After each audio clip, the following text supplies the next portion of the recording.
Saya Wali, Assalamualaikum warahmatullahi wabarakatuh. Waalaikumsalam. Bagaimana anak, sehat? Baik, panggil absen dulu ya. Abdul Kait.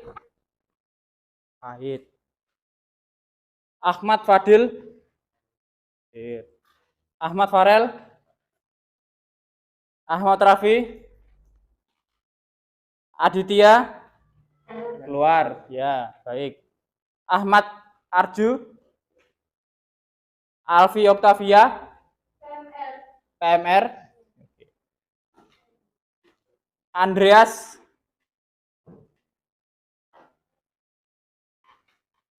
sudah. Angel Mas Budi. Anissa Sabrina. Adkria. Danisia. Dani. Dharma. Dinda Ayu. Dwi Seril. Enggak apa-apa, santai. Dwi Seril, mana Dwi Seril? Dwi Seril? Tadi? Oh ya, ada suratnya ya? Etan. Giska. Mana orangnya? Iftahul. Jihan. Kinanti. Lila. Lina. Muhammad Farel Alfar. Mayuka. Maiza Putri. Muhammad Farel Nugroho sudah ya. Muhammad Zidan Al Rashid. Mustafa Kamal. Nesya Valiti. Pugu. Putri Nur.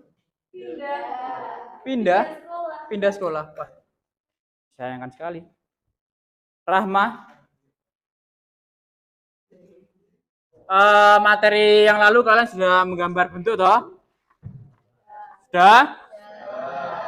Kali ini kita akan masuk ke tahap karya yang 3 dimensi. Anak-anak, apa sih karya 3 dimensi itu? Contoh karyanya apa? Selain patung? Guci. Karya 3 dimensi. Vas, gerabah, relief, dan lain-lain. Oke. Patung. Patung kan karya 3 dimensi. Sifat-sifat patung apa sih? Memiliki ruang, betul. Ya, ruang itu volume. Ruang volume ya, boleh. 3D. Memiliki. Ya, betul. Memiliki dapat dilihat dari berbagai sisi. Baik. Bisa semua karya bisa disentuh, nah, tenang saja. Masa kita tul awang-awang. Baik, Bang, kita akan menampilkan karya dari seniman namanya Pak Nyoman. Beliau adalah seorang maestro patung. Nyoman Nuwarta, sang legenda ragam.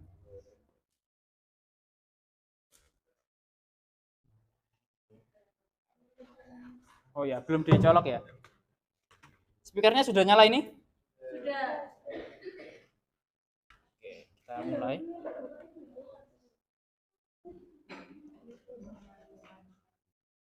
Nyoman Nuwarta, beliau sang legenda.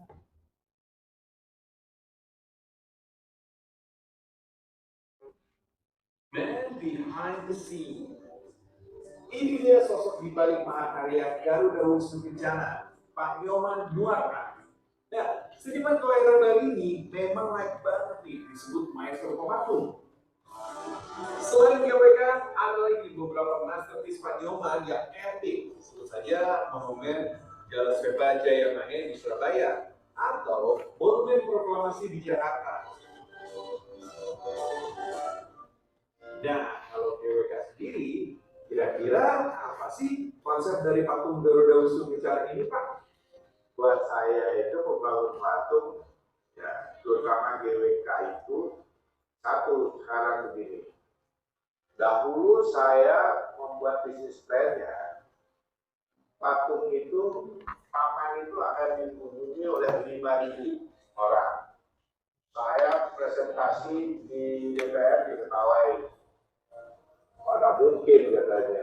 Sekarang airport kita yang pesawat landing pada saat itu ya, pesawat landing aja hampir nggak ada katanya dari Eropa. Ya inilah kita harus ciptakan sesuatu supaya nanti airport kita bisa banyak pesawat landing dari mana-mana. Fans, bukan tanpa alasan, Pak Nyoman membuat patung-patung raksasa Indonesia. Rupanya Pak Nyoman Nuarta ingin memberikan warisan yang bikin bangga generasi penerus. Dulu dengan kita bikin Borobudur, bahannya dari apa itu nggak sih, tapi sekarang ya kan, sekarang tuh ada tungsten, ada Widya, nama bajanya itu mudah sekali menghancurkan batu itu ya. Ada bor yang canggih, ada macam-macam. Cepat sekali bisa, dalam sehari sudah ada bentuknya, bisa berburu di mana-mana. Dan itu bajanya mungkin digobek itu ya kan, dan bisa bikin bagus. Iya juga sih fans, atau sama aja sampai ada ide harga tiket masuk Borobudur naik sampai selangit. Ciri khas patung karya Pak Nyoman Nuarta adalah ukurannya besar, bahan yang digunakan juga khas banget, yakni memakai tembaga dan kuningan. Karya-karya Pak Nyoman memang senantiasa melahirkan decak kagum, karena seni patung saya karena agak besar-besar. Patung ini harus memadukan dengan harmoni, ya, dengan harmonis gitu. Seni, teknologi, sains, dan terakhir bisnis. Kita buat bisnis plan-nya, baru kita berani melaksanakannya.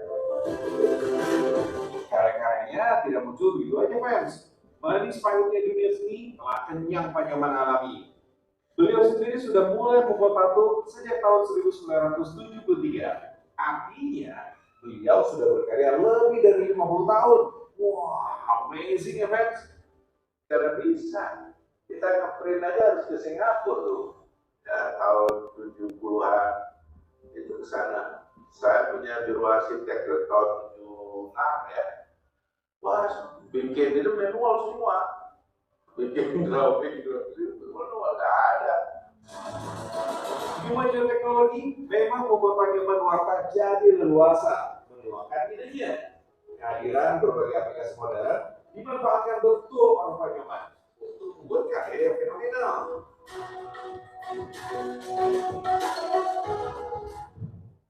Oke, sudah melihat video tersebut? Nah, bagaimana karya-karyanya? Keren. Itu bapak-bapak loh, seorang legenda dari Bali. Dari Bali. Oke, dari Bali.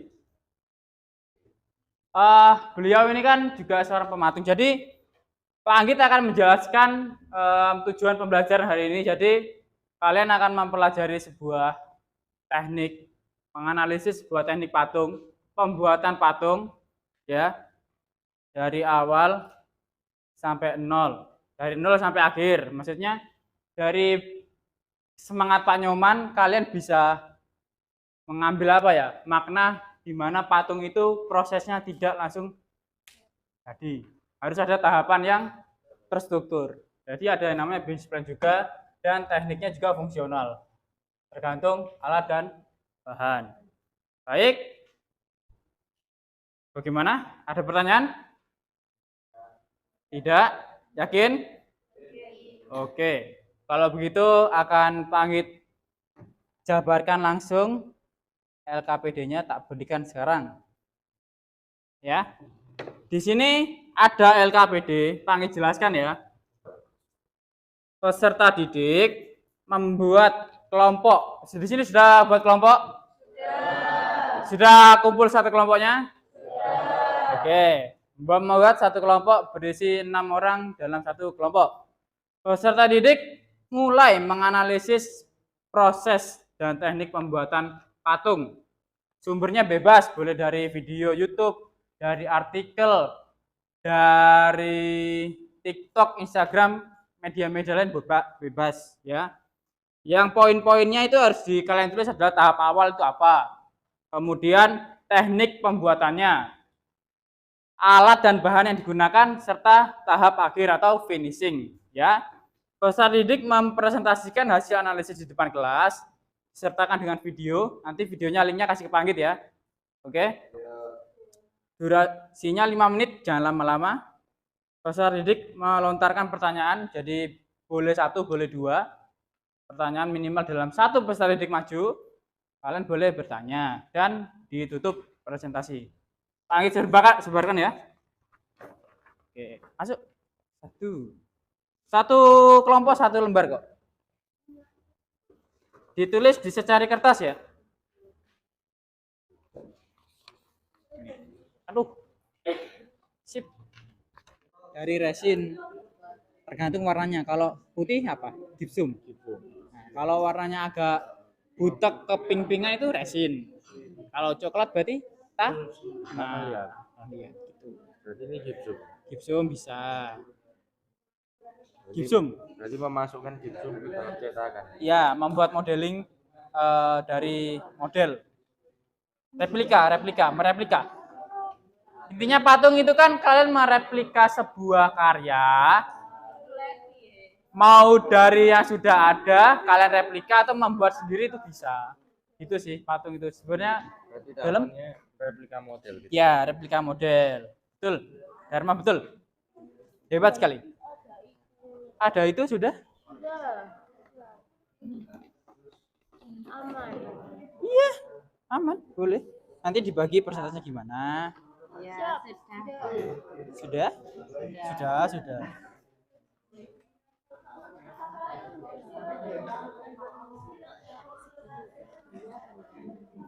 Dalam? Gak apa-apa. Nggak masalah. Kalian berarti kalau kalian menulis secara banyak itu mendetail sekali kan? Nilai plus loh. Kok makasih ya? Terima kasih sama-sama. Ada nanti tak kasih ke Bu Christine. Dalam. Ada apa nak? Ini kan ada kayak lubang banyak itu lubang banyak Ngomong apa? ini. Iya, itu Ini kan lubang-lubang. apa? Enggak, lubang itu sebagai kamu titik koordinat nak. Menentukan di sini dipindah ke sana dikasih titik lubang. Tenger. Iya, yang saya tangkap itu kayak itu buat nentuin model kayak patungnya gitu. Iya toh. Iya benar. Jadi skalanya itu dibagi dengan mengukur dan memberikan tanda. Iya, itu kan ada penggaris loh. Jadi dipindah ke sini. Betul, pasti di sini ada titik nanti. Dibolongi tas supaya skala dari si telinga ini, hidung ini posisinya tepat. Mereplika itu harus dengan skala loh, itu kan dikasih pasti dibolongi. Tang. Supaya tanda dasarnya di situ. Paham? Sebagai tenger.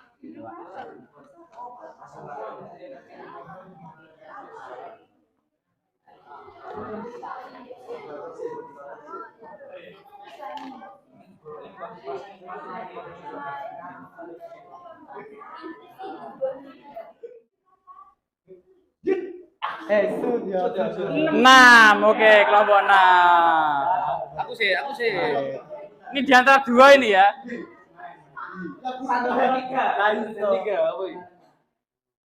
Tiga.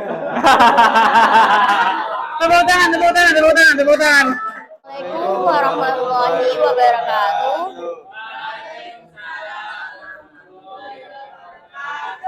Di sini saya sebagai moderator yang akan membantu jalannya presentasi dari kelompok patung kuda pahat kayu. Sebelumnya izinkan kami untuk memperkenalkan diri kami masing-masing.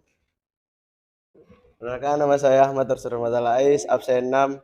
Perkenalkan, nama saya Gianora Zakia dengan nomor absen 20. Perkenalkan, nama saya Andres Nevaren Hidayanto, absen 8. Perkenalkan, nama saya Ahmad Raffi Termawan, absen 4. Perkenalkan, nama saya Angelin Mas Budi dengan nomor absen 9. Perkenalkan, nama saya Muhammad Jidan Al-Rasyad, absen 28. Pada presentasi kali ini, kami akan menjabarkan analisis bagaimana proses cara membuat patung kuda dari kayu dengan menggunakan teknik pahat. Alat dan bahan: yang pertama pahat, yang kedua bor, yang ketiga pisau ukir, yang keempat grinder, yang kelima pensil, klem, amplas, cat, kayu. Teknik yang digunakan merupakan teknik pahat. Teknik pahat merupakan teknik yang membuat karya seni dengan membuang bagian-bagian yang tidak digunakan. Biasa dengan alat martil, pahat, kikir, dan sebagainya. Selanjutnya adalah tahapan awal dari pembuatan patung kuda tersebut. Yang pertama adalah pembuatan sketsa. Yang dapat dilihat dari video tersebut ini, ada beberapa garis-garis yang terbuat dari pensil. Selanjutnya adalah pembuatan bentuk dasar dari patung tersebut. Di sini kita bisa lihat kalau patung tersebut telah dipotong, tetapi tidak terlalu mendetail. Hal ini dilakukan untuk memudahkan pemahat agar mengetahui hasil akhir dari patung tersebut. Yang ketiga adalah memahat sesuai dengan pola yang telah digambar.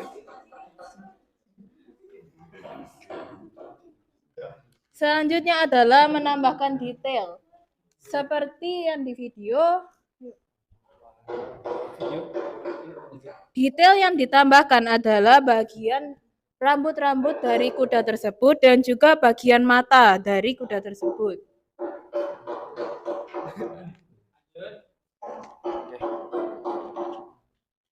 Oke, yang selanjutnya adalah tahapan akhir. Tahapan akhir di sini berisi tentang pemberian warna pada patung. Dan di video bisa terlihat bahwa patung diwarnai dengan gradasi dari warna dari kaki hingga ke badan, dari warna hitam, coklat tua hingga ke coklat muda. Dan selanjutnya ada dari warna dari rambut yang dari coklat hingga ke coklat tua. Dan juga untuk platform dari patung itu sendiri yang menyesuaikan dengan tekstur batu digunakan dengan warna abu-abu dan juga gradasi dari warna hitam. Dan untuk tahapan yang terakhir itu adalah finishing, yang itu kita beri coating ya, diberi coating pada patung tersebut dengan finishing matte. Yes. Baik, sesi penjabaran materi telah usai. Di sini kami membuka untuk sesi tanya jawab. Apabila kalian penasaran tentang sesuatu atau ingin bertanya, silahkan. Kami persilahkan. Anak-anak dipersilahkan. Ini patung kadu, ya kan? Udah. Kadu.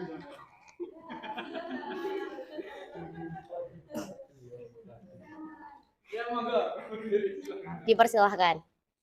Perkenalkan, nama saya Bunda Ayu Ria Safira, nomor absen 15. Saya mau tanya, kan biasanya kan kayu kan rawan rayap ya. Bagaimana caranya untuk mengatasi agar patung itu tidak berayap? Dan mungkin ada kayu khusus yang digunakan untuk membuat patung tersebut yang nggak disukai oleh rayap. Baik.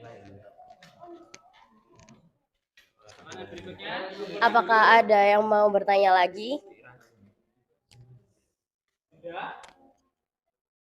Sudah? Cuma satu? Apabila tidak ada yang bertanya, izinkan kami untuk berdiskusi sebentar. Di sini saya izin menjawab pertanyaan dari Mbak Dinda. Cara yang paling efektif untuk melawan rayap adalah dengan menggunakan cat dan juga coating.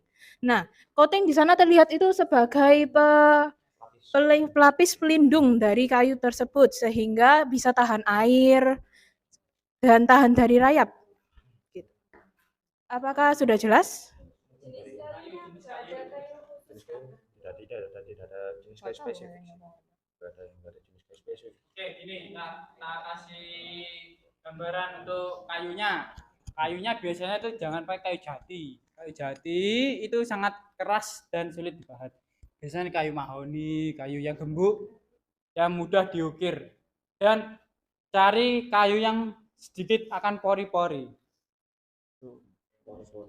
Ya, seperti itu benar. Paham? Saya bantu sudah? Oke, lanjut. Sama-sama.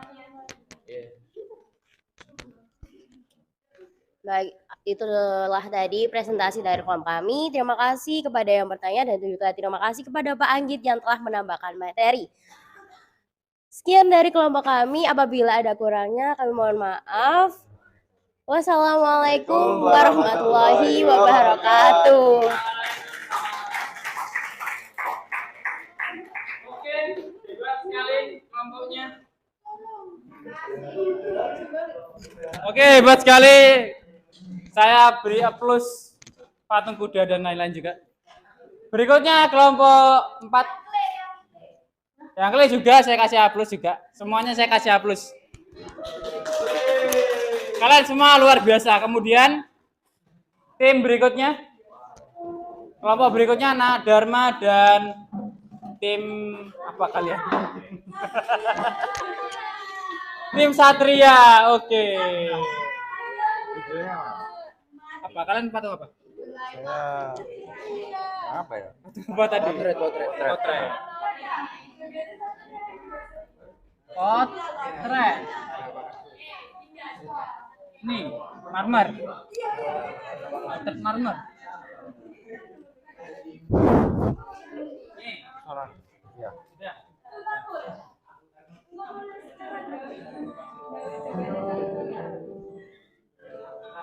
Silakan. Perkenalan diri dulu. Ayo, tim Satria.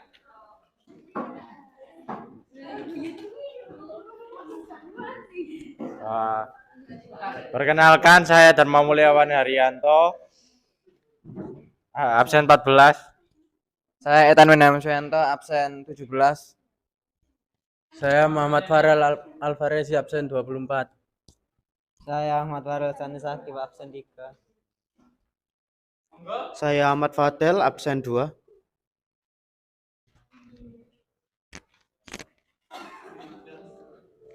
Tahapan awal dalam membuatnya adalah dengan membuat volume dasar dulu.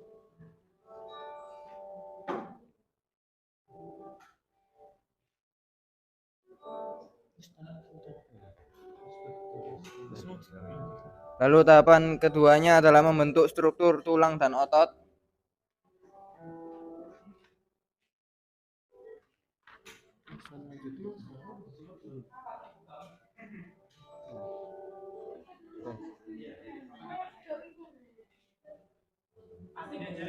Lalu selanjutnya adalah menyesuaikan bentuk sesuai dengan selera. Lihat gimana? Lanjut.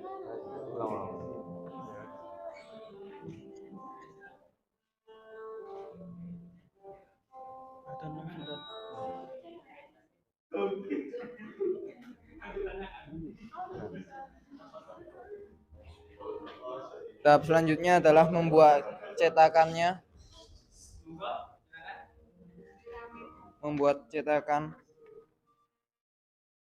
Proses pembuatan cetakan. Oke.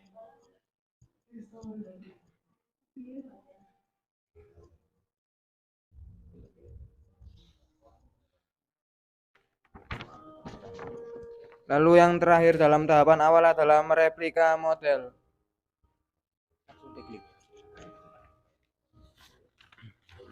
Teknik yang digunakan saat membuat patung adalah teknik butsir dan modeling. Alat dan bahan yang digunakan ialah butsir logam dan kayu, tanah liat dan gipsum.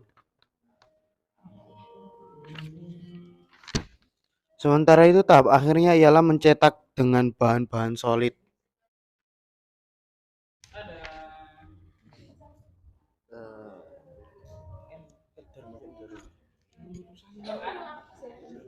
Sekian. Sekian dari kelompok kami. Jika ada pertanyaan, silahkan bertanya.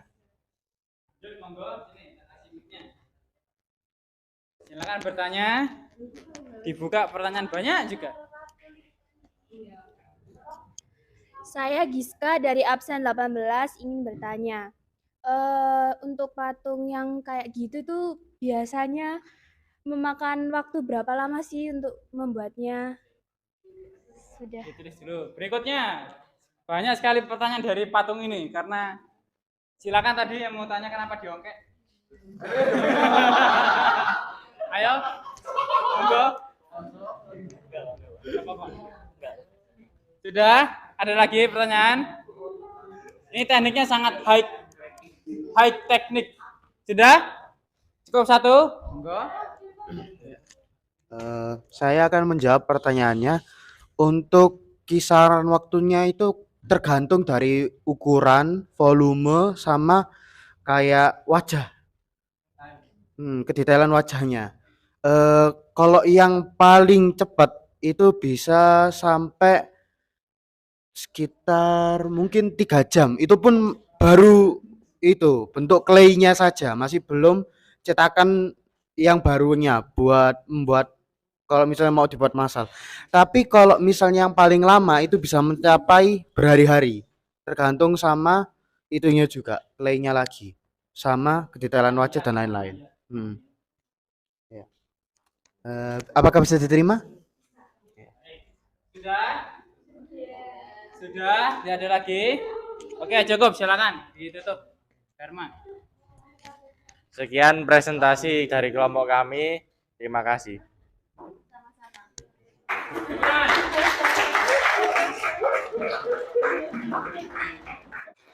Sudah belajar hari ini? Menyenangkan? Baik, lumayan ya. Oke, terima kasih. Baik, dapat saya simpulkan kalian hari ini sudah mendapatkan materi cara menelaah ya, mengevaluasi, apa lagi ya, mencari menggali lebih dalam teknik pembuatan patung dari video-video tersebut. Dikumpulkan tulisannya ke depan. Ya. Mantap. Bagus ya. Terima kasih, Nak. Terima kasih. Nanti saya kasih ya. Terima kasih. Iya? Ya, enggak apa-apa. Oke, terima kasih anak-anak. Ini sudah mau jam pulang ya? Oke. Apa yang kalian peroleh hari ini kira-kira? Apa yang kalian peroleh? Cara membuat patung. Kemudian Mengerti beberapa teknik dalam pembuatan patung. bahan-bahan patung. Ya. Betul. Tinggal kita menunggu prakteknya ya. Berarti kalian sudah memperoleh materi dasarnya. Oke, tinggal prakteknya. Baik, silakan bersih-bersih. Dan kita pimpin doa dulu sebelum pulang. Monggo ketua kelas memimpin doa. Sasa. Monggo Sasa dipimpin doanya dulu. Caca apa Sasa, Pak?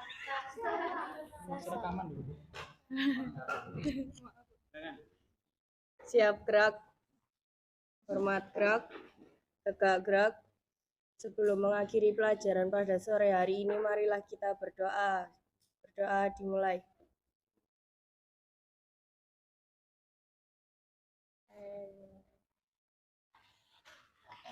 Berdoa selesai. Saya akhiri. Wassalamualaikum warahmatullahi wabarakatuh.